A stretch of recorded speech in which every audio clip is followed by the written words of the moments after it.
सारं काही तिच्यासाठी या मालिकेतून निशीच्या साखरपुड्याची सध्या लगबग सुरू आहे। एकीकडे लालीने शिनूसाठी मुलगी बघायला सुरुवात केली, ज्याने शिनू आणि ओवी अस्वस्थ आहे, पण उमा दोघांनाही धीर देते। तिकडे नीरज आणि निशीच्या लग्नाची मेघना आपल्याकडून तयारी करते।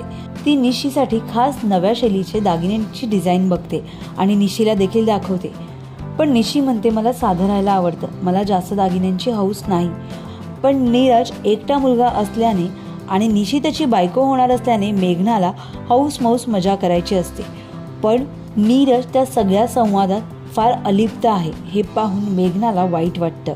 मेघना खोत्यांच्या घरात जाऊन रघुनाथ आणि दाईचींना सांगते की मला माहिती आहे तुम्ही सगळे अजूनही माझ्याकडे संशयाने बघताय, पण निशी सून म्हणून आमच्या घरी येण्याआधी मला माझ्या हातातून झालेल्या प्रत्येक चुकीचं प्रायश्चित्त घ्यायचं आहे आणि यापुढेही माझ्याकडून फक्त त्या दिशेनेच प्रयत्न होतील।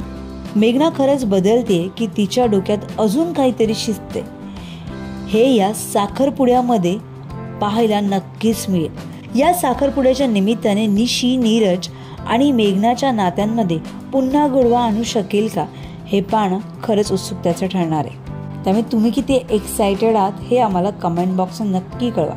तुम्हाला आमचा व्हिडिओ आवडला असेल तर लाईक करा, शेअर करा, सबस्क्राईब करायला विसरू नका। तसंच बेल आयकॉनवर क्लिक करा जेणेकरून पुढच्या व्हिडिओचं नोटिफिकेशन तुम्हाला सहज मिळेल। मराठी आणि हिंदी सिनेसृष्टीतील बातम्या, अपडेट आणि गॉसिपसाठी फॉलो करा हंच मीडिया।